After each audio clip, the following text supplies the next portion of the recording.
Voici le savon et la crème Gola, une gamme qui lutte contre le vieillissement et la dégradation de la peau. Elle est faite aux extraits de la plante naturelle et traite toute impureté de la peau, telle que le tampon, les acnés, la gale psoriasis, la teigne tondante, l'hémorroïde, les rhumatismes et plein d'autres maladies de la peau.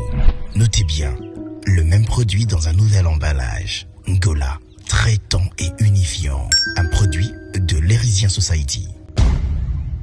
Boye malamu na kati ya itando oyo échangeur Elf TV etando na bino penda bolingaka elongo na mwana mboka Samba Olonga de père et de mère. Je vous dis grand merci de nous avoir choisi, grand merci de partager les informations de la République démocratique du Congo. Les analyses que nous faisons vous plaisent. Likez déjà cette vidéo, partagez avec les voisins et surtout abonnez-vous massivement. Dites-nous ce que vous en pensez dans les commentaires. À la une de notre actualité, la conférence de presse où Salami, le président de Rwanda, Paul Kagame, il s'est exprimé sur la question des FDLR, la question des relations congolo-burundaises, qu'il juge être des relations pour renforcer les FDLR. Il a parlé des sanctions. Oyo, bazali ko sanctionner bateau, bazali ko combattre ba FDLR. Et surtout en passant, Likambo Oyo, ezali ko opposer quelques journalistes rwandais na ministre des Affaires étrangères ya Rwanda, Olivier Nduhungirehe. En tout cas, au cœur de cette actualité, to aborder na bino bomona, au cœur du système Kagame, comment l'effondrement est inévitable. Sangwami bale to kolobela na actualité Oyo, ezali ndenge moko bozo mona bato bazali ko bendana na ba parti politique lokola ensemble ya Katumbi. Est-ce que tokoyi koloba que parti ya Katumbi ezali au bord de l'implosion? Tozo kolobela ngo na kati émission Oyo. Est-ce que rupture et salami penda solo entre Olivier Kamitatu na Moïse Katumbi? Maloba ekozala na kati émission Oyo poto pesa bino penda lumière ndenge sengeli. Yambo ete tosukisa émission Oyo boyi malamu que ville de Kinshasa ezali ko connaître série moko vraiment il y a ba crime où ils ont salima mingi na ba butu ba heure tardive à partir ya ba 22h likolo elekaka ezali likambo ba supermarché ba maison ya batu ba cambiste awa ekomi batu ya ba moto ekomi kokotela batu na banda. J'ai parlé la semaine passée na likambo ya makambo ezoleka na Masangambila, là eza bandiko na biso ya ba moto bazali ko décrier Oyo ezali ba enlèvement ezali ko salema bazobotola ba moto bazoboma pe ba propriétaire nango. Je vais interpeller dans cette émission non seulement les ministres de l'Intérieur mais aussi les ministres de la Défense nationale pour être bataille la biso likambo Oyo qui sont les porteurs d'armes en République démocratique du Congo. Est-ce que baza malamu na contrôle ya batu Oyo baza ko simba mandoki qu'ils soient militaires ou policiers? Est-ce que minduki na bango ezali contrôlé? Toko lobelango na kati miso yambo to sukisa. Sambolo nganda zali na micro na bino, Sambolo nganda koti na bandako na bino. Soki ya solo boza ko pesa mwana mboka confiance, aimez déjà vidéo Oyo, partagez yango na voisin, surtout ko bossa na te, kobima soki ozana nous abonner te. Alors, je venais de vous dire au début parce que yambona kota bolimbi sangai boyebi ke sentence Oyo et comment déjà référence pour na batu nyonso balandaka Sambolonga bamusu bakomi koloba Sambolonga ozobanda émission molobaka lisusu justice ya Nzambe te wana eza générique avant émission banda ekotaka kaka. J'ai toujours dit que la justice de Dieu ne pargne personne.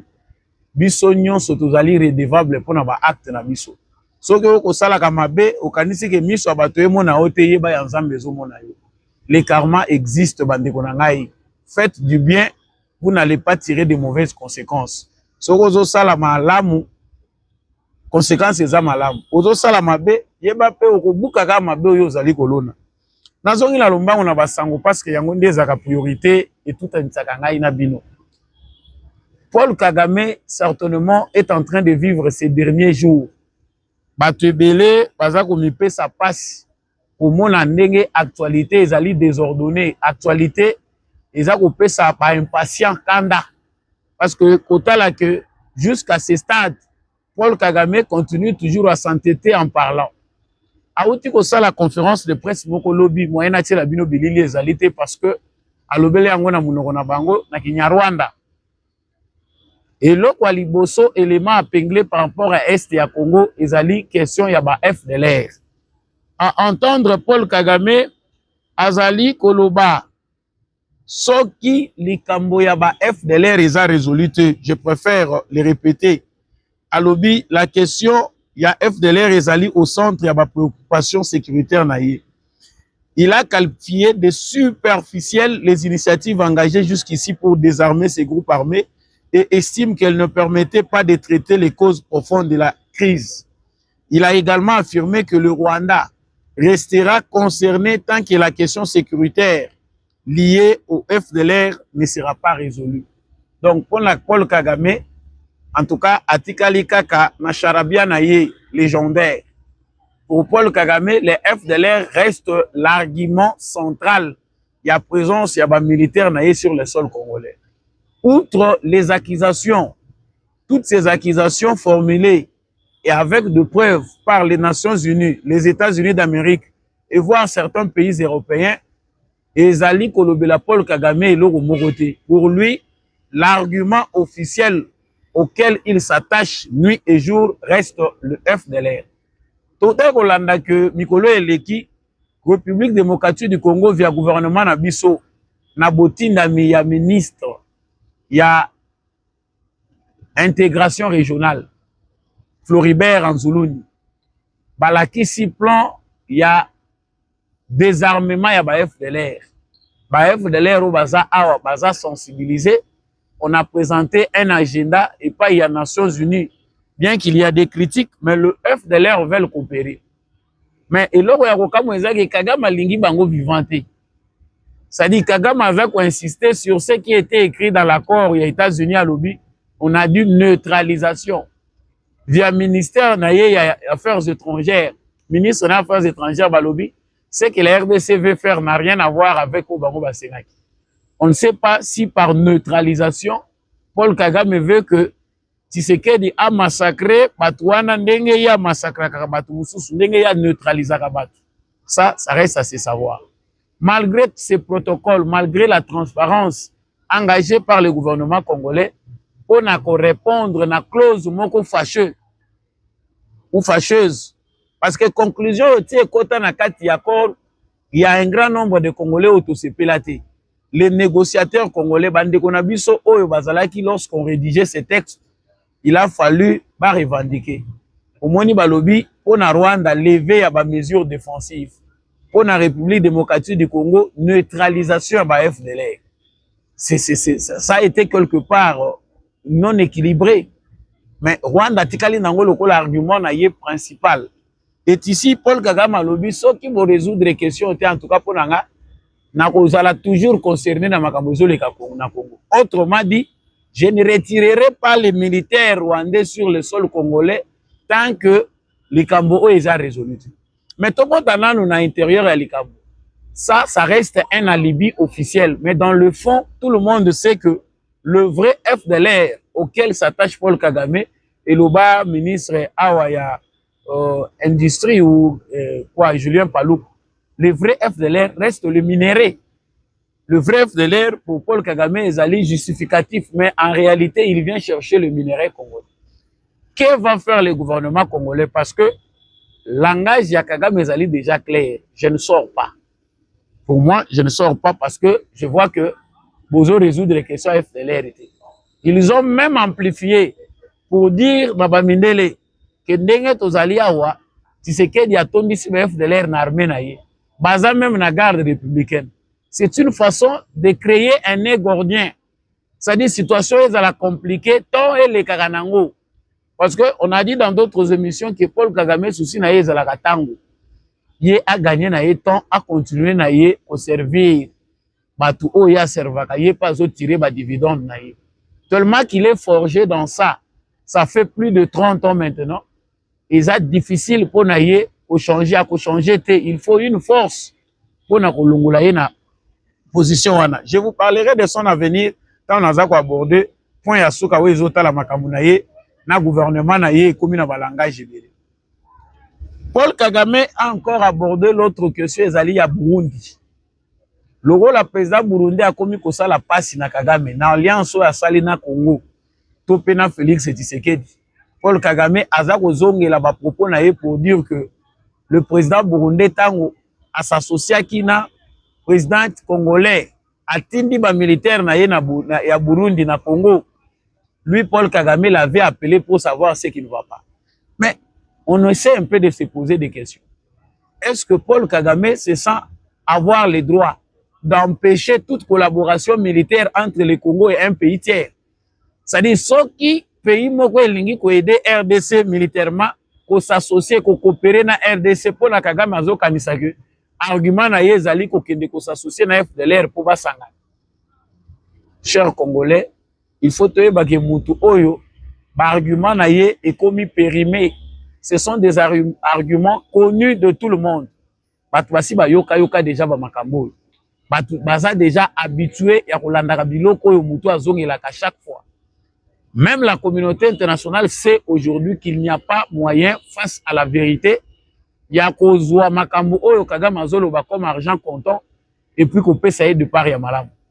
Et c'est ici que la diplomatie congolaise doit savoir rectifier les tirs.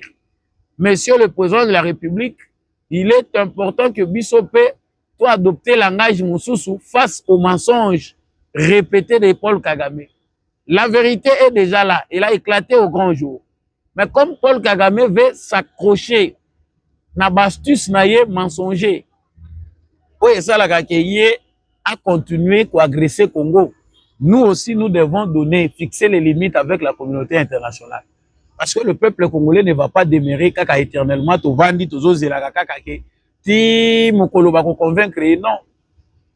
Comme il veut, pour lui, il veut le poids des armes, il veut le chaos. Attendons-nous bien. Comme lui bombarde à partir du Rwanda les territoires congolais. Ah, en tout cas, il faut être prêt aussi en tout et pour tout.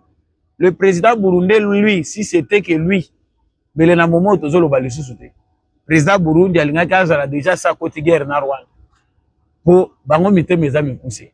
Mais le rôle à Tshisekedi a géré makambo ebele à la fois, il est sage, il est muta maîtrisé allié na ye.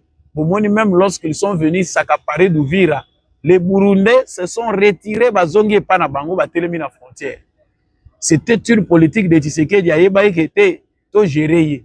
C'est vrai, la diplomatie, la pression diplomatique a fait que se retira la pression diplomatique per na forcing moko et accompagner qui bango. C'est la même chose ici pour atterrir. Nous avons toujours dit au président de la République que la diplomatie doit s'équilibrer au rapport de force sur terrain. Nous ne devons pas continuer à perdre dans certains coins tout le baquet non diplomatie qu'on résoudre l'ango. Non, rapport de force peut sur terrain zamotouya. Yango to moni présent quelque part ayoki biso po tozo mona que armée na biso azo se fixer, mais il faut débat bunda penda. Les moyens sont mis en jeu. Tozo mona que quand tes ama munene na budget na biso pour na makambo etali sécurité ya mboka. Cet argent-là doit servir pas pour acheter les bilokos, mais son bandé armement ou esengeli armement de pointe. Comme ça, au cas où Kagame n'obéit pas à ses maîtres, biso moko to sili sango na ndenge na biso. Alors, Likambo, il y a mis ça toujours par rapport à la conférence de presse au Paul Kagame, Azali, qu'on continue, Kolobela. Alors, les sanctions, ils ont résoudre le côté. À la place, vous sanctionner bateau, vous utiliser ba FDLR, vous sanctionner bateau, vous combattre bango. Les sanctions ne résolvent pas les problèmes, elles ne font que l'aggraver. C'est vrai, si les sanctions aggravent les problèmes, ça dit yonde mutozo za na problème ya solo. Parce que ces sanctions-là, ils ont nuire na politique na yo économique, na politique na yo oyo zanango ya mabe. Paul Kagame ici est en train de vouloir convaincre son opinion qu'il est toujours l'homme fort qu'il était. Alors que ozomona ke mabe ezokota, Paul Kagame alingi te ke image, ba Rwandais ba koma na image ya Kagame moko faible. Ba sanction wana certainement y affaiblir. Ces sanctions-là font du mal à Kagame. Azo comprendre que machine na ye o ezalaka na facilité azo zo minéré na Congo et leki na Rwanda kei ezo koma de plus en plus bloqué. éruyer, batie mafuta, éruyer les sous après écalé. C'est là où se trouve le problème. Le problème aussi de la conférence de presse de Kagame, c'est de montrer que je contrôle.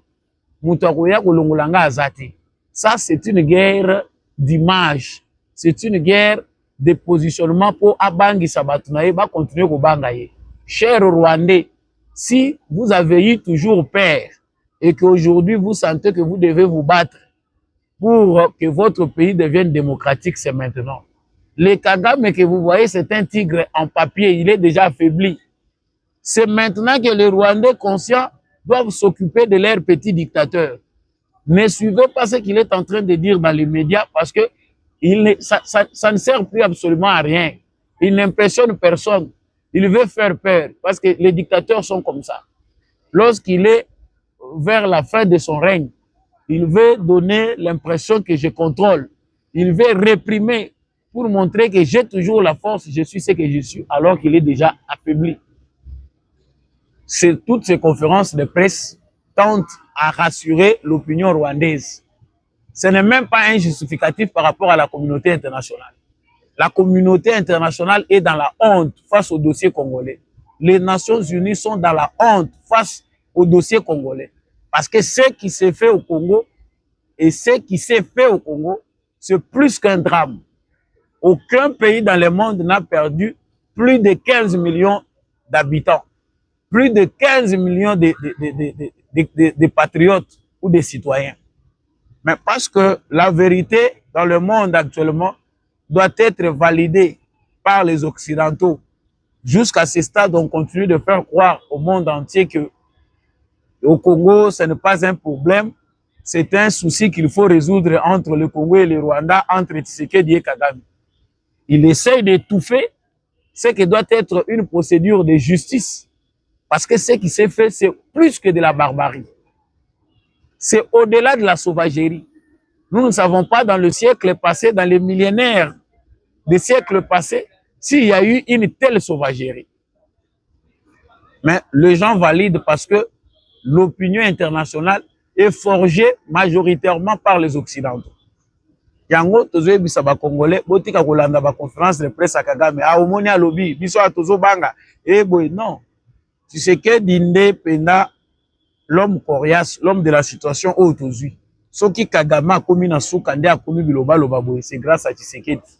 Et eza PTT après 30 ans d'enracinement, 30 ans d'infiltration, 30 ans de règne oyo Kagame na ba tutsi oyo ba entouré ye ba monaki ke pona bango.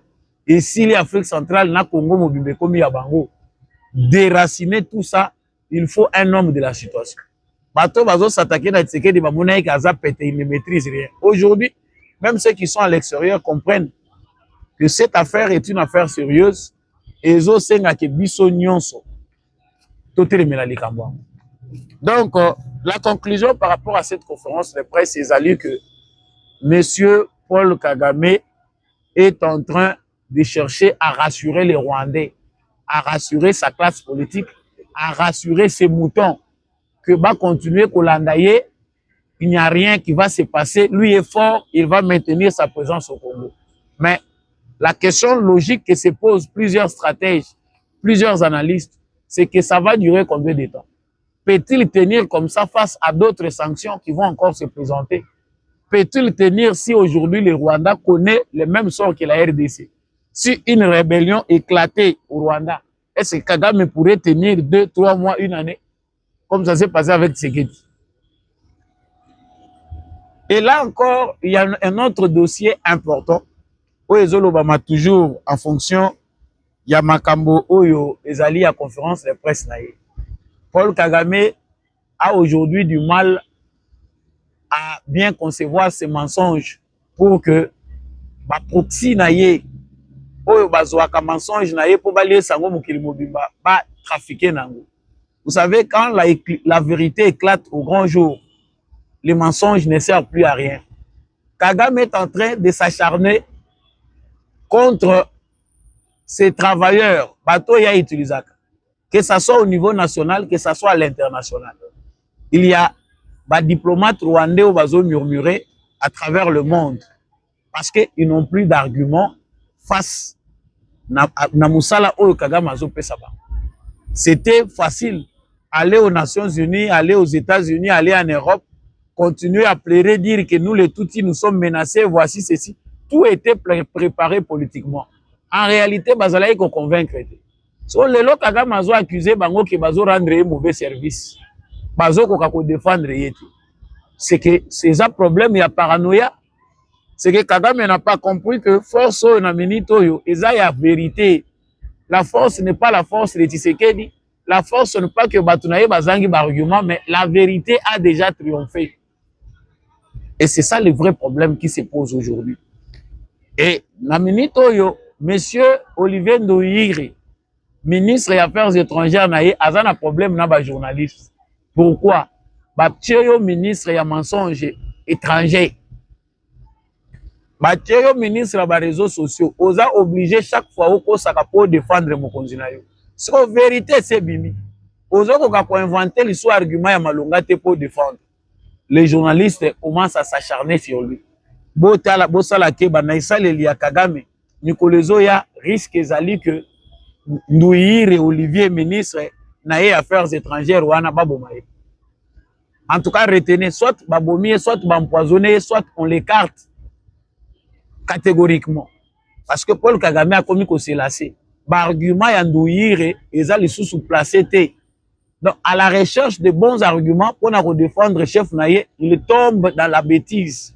Babilo a commis koloba, il commis ko clouer Paul Kagame. Yango moni ba journaliste ya Kagame oyo baza ba mouton. Bazo mona ki a commis traite.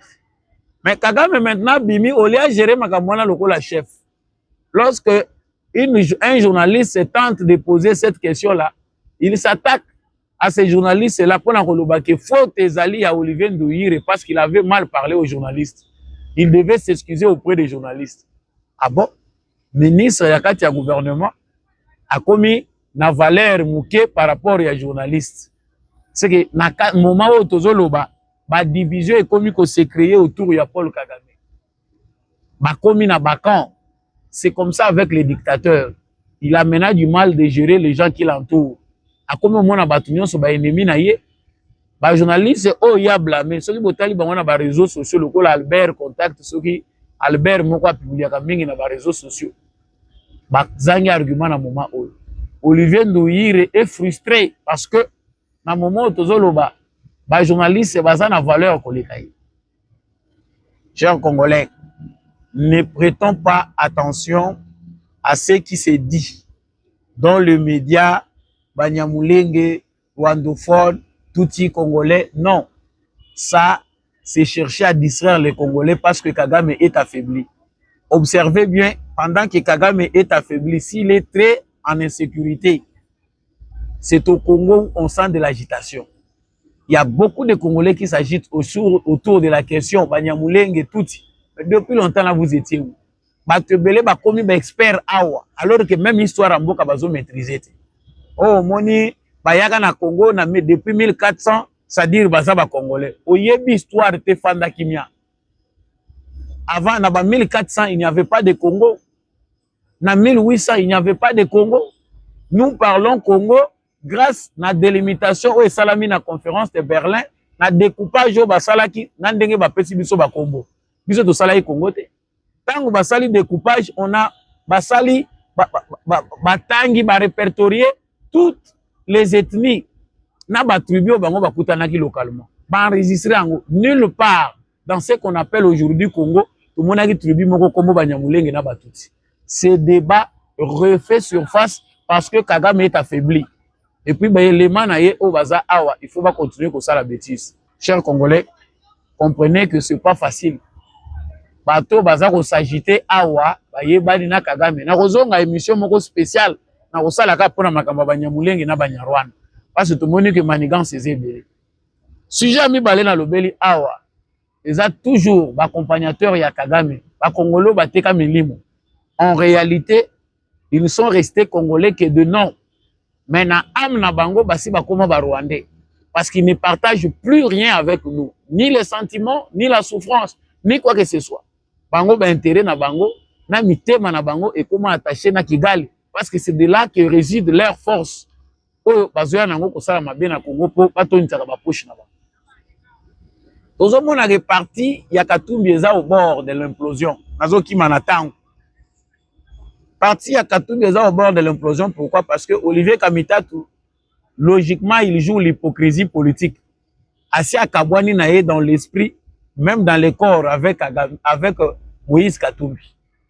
Mais parce que la politique se fait avec de petites astuces, de petites stratégies, Olivier Kamitatu ne veut pas encore présenter son plan pour l'instant. Aussi, Toyebi que Olivier Kamitatu a participer à un dialogue. Asia Lembi, Moutounion Sosuke, Komi Pembe, Mandefu, Komi Pembe, Alingi na yaya kozonga na mboka.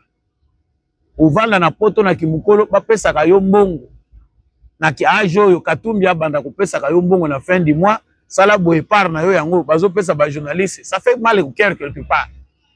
Yango amoni na été. Mais dialogue yango pe bozoya. Faut boye bagé préparation à Tshisekedi na dialogue eza ndenge moko tina otoyoka. Tshisekedi ne cesse de le dire.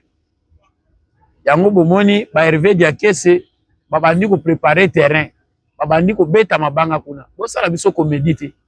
Nous sommes habitués à ça. Lorsqu'ils voient quelque chose comme intérêt, ils changent le langage pour bien s'accrocher. Rassurons-nous bien que bazo quitter quand il y a mabé pour na koya ko rejoindre quand il y a patrie. Même si ces gens changeaient, il faut seulement maîtriser une chose. Même ceux qui va changer, balobi que lelo oyo ba komi na quand il y a patrie, ce ne sont pas de personnes à utiliser pour le bien du peuple congolais. Totia bango kaka bazala na musika. Et rien ne veut dire que ceux qui lelo se détacher na Katumbi, il faut yaka okoma ministre, il faut ka oya kokota na gouvernement pour toyeba ke ozongi na sima ba intérêt ba congolais. Non. Il faut arrêter avec cette histoire-là. Nous avons vu Kabila débaucher. Kabila débaucha qui bat. Mais les gens qu'on débauche ne servent à rien. Cette politique-là, Tolingi, président Tshisekedi, a changé cap. Parce que tous les gens qu'on débauche n'ont pas l'amour du pays. Ce sont des gens qui vont finir par la bêtise. C'est lui qui veut le bien du peuple, qui veut que la guerre se termine, qui veut être dans les camps de la patrie face à la menace d'agression du Rwanda, doit s'aligner sans condition. Passeport naïza bolingo ya Congo. Allez-y comprendre, chers Congolais, de quoi il s'agit. Ils ont un makambo belé, où ils s'engeli kosala. Le parti de Moïse Katumbi, normalement, ils ont assis sur de bonnes bases. Le parti de Moïse Katumbi, ils ont assis sur de bases moko financières occultes. Yo ozi ba parti ebele osali yango liboke obengi yango ensemble. Ozi ba parti ebele sans idéologie. Ovandisi yango esika moko. Ozo futaka bato bambongo na fin du mois. Vous pensez que des gens comme ça peuvent avoir un concept, une vision d'ensemble avec vous? Non. Tout est mensonge, tout est intérêt. Rien dans le parti politique de Katumbi ne sert les intérêts du peuple congolais ou les intérêts de la nation. Yango bozomona que tout peut s'effondrer en un jour parce que il n'y a aucune base solide. Il y a parti oyo Katumbi abengi ensemble. Base eza solide. Batwana bazana ba ambition na bango na balandaki nde mbongo. Et lokola mbongo esili boka ukekoti mwana na mwana bendana. Nazo suki sawa na likambo etali insécurité. Là, j'interpelle le ministre d'Intérieur, Excellence Maître Jacquemin Chebani Luko, na ministre ya défense Guy Mwadianvita. Botale la biso dossier oyo na ville à Kinshasa parce que ça, ce sont des signes précurseurs ya ba mouvement ya mabe. Et lors à liboso tozomona insécurité ezolongwa de secteur à secteur. Et bandaki na ba supermarché na ba butu bazobuka ba supermarché bazoboma batu bazoziba bambongo. Ba enlèvement ya ba ketch. Awa ekomi bato ya moto na butu ba circuler lisusu te. 22h okomona pa bakale bango na ba moto, voire même bato mususu na ba tenue ya la police na minduki. Tenue ya la police ezo sala ba désordre, tenue ya armée, voire même ya ba garde républicaine ezo sala bêtise na nzela. La question se pose par rapport à ba commandant ou bazo gérer ba unité ou nyonso ya ba force de sécurité. Nous commençons d'abord par la police. Parce que le logo ezo le canaville na biso avant na bané les kaka ezalaka. Comment un policier peut avoir une arme chargée na babal na kati. Mais avant dit na débit ya baboisson bisika oyo ba civil bazomela amela na bango alango pesika wana na munduki. C'est très grave. Ba FARDC na biso également tolobite ke bango nyonso en majorité bazaka bato milangwa te, mais il y a un phénomène où ils ont bébi sa image, il y a la force na biso de sécurité. Ce sont ces gens-là pour la plupart des bazo qui nous côté la bato na banda des bazo sala babiloko ezoleka na ville ya Kinshasa. Biso toyebaka ke soda soka azotambola na mundu ki eza chargé bakontelaka ye masasi soki abungisi ata moko ana problème à kokota prison, il faut justifier lisasi wana eutaki wapi. Lelo eza bongo te bakoma na bamasasi na bango bango moko bazomisombela bazocirculer nango bazosala pagaille. Il faut recenser les armes, savoir qui sont les porteurs d'armes à feu. Koyeba minduki na ville ya Kinshasa eza combien, banani bazo utiliser minduki. Quelles sont ces unités là où bazo corrompre pour semer insécurité na ville ya Kinshasa? Parce que toyebi bato basala ka biloko wana mingi baza ba anciens politiciens à peu perdu. Lorsqu'ils veulent créer le chaos, ils créent des situations pareilles pour na kotia insécurité na kati ya mboka. Bino bokotika bato bakufa ka boyete, Guy Mwadi Anvita, ministre ya défense na biso tolobelaki Jacquemain Chabani que tala likama ba policiers. Il y a des policiers qu'il faut renvoyer à Kanyamaka Sisi. Bako circuler même pas la journée. Pourquoi pas mettre une loi militaire ou à la tenue azana munduki akoki ko vendre sika bazote kama sangate même na ba tozo kama pem musala nango nini ba police militaire o baza chargé à contrôler ka comportement ba militaire musala na bango ezani batambola ka bisika bazote ka ba masanga na baba même na ba coin bisiko bazote ka ba masanga makasi soki ba moni militaire azawana na tenue même soki azana munduki te mais avant de sika ba civil azomela na bango masanga il faut bakangaye. Ça peut changer, ça peut aider à diminuer le comportement de en armée na biso. On sent qu'il y a de moins en moins de la discipline. On comprend qu'il y a un problème de discipline et de rigueur. Ba commandant ya ba force armée na biso, ba commandant police na biso, bazolandela ba militaire te na ba subalterne na bango na likambo etali discipline. Tout le monde veut s'occuper de ses affaires, koliaka bambongo, mais bazolandela makambo ya discipline. Makambo o ya insécurité, tout le monde yango na bambonga fula. Tout le monde yango na ba commune belé. Et aujourd'hui quand on insiste là, beaucoup mona ba yeli biso o bato yango ba bomaki, bato yango bazo sala ba crime, bango ye, bo présenter biso bango. Mais après 1 mois, 2 mois, phénomène wana zongi le sous. Nani abimisaka bato wana na prison. Boko kanga ba mususu bazo tambola même na ba moto na butu, même na poma teta, on a vu ce qui s'est passé la nuit d'hier. Ba beti mutu masasi, ba réussir même kozwa moto te via mutu ekei. Mettez des caméras de surveillance, il faut créer de nouvelles unités spéciales. Il y a la police. Eza biso te mutu koyebisa bino bosala yango, mais priorité sécuritaire eza kosenga que tozala na ba éléments ya sika baza formé ba mekana ko endiguer crise. On sent qu'il y a complicité au sein de la police. Bato basi ba mesana na la police ba travailler bazana ba mazita ya kimoyibi. Émission oyo ezokoma pene penda na suka nazali nesengwa koyeba ke boza ebele o bozolanda biso partout à travers la République démocratique du Congo. Soki penda solo ozo apprécier langue de bois ya Samba Olonga oso bolandaki émission oyo de partout à travers la République démocratique du Congo. Samba Olonga monoko kangamate pona koloba bosolo monoko kangamate pona ko défendre oyo ezali ba intérêt ya peuple congolais monoko kolemba te pona kozala patriote pe koloba ka vérité ndenge tozo continuer koloba ngo matondo na équipe technique oyo ezali ya ndeko Rifin Tishiko azaki na sima caméra pour que émission oyo ekoma na bitando na bino. Je remercie également l'homme de la vérité des urnes Jean-Louis Timbalanga. Merci mingi na papa Maurice Kikangala matondo na papa Jules Kassongo depuis Hollande, papa Boniface Mpunga merci na yo, papa Jean-Marie Kayeye depuis Londres nazali pe kotonda yo. Merci mingi na maman Bilonda, maman Lisette Mombendou, monsieur Christian Luboya Mbikai, BG à Prosem Nambujima Itoza ensemble. Merci à tous ceux qui aiment cette émission. Bo soutenaka, logo la maman Rose Sirikari, Boza Ebele, la pasteur Digbo Bolamba depuis les États-Unis. Vous êtes très nombreux à aimer cette émission. Sambolonga vous aime beaucoup. Vous soutenez Nakabiso. Tout est dans la situation compliquée, mais Dieu nous relève et nous savons que nous irons très loin. Je vous dis au revoir, likez, partagez et on se retrouve prochainement.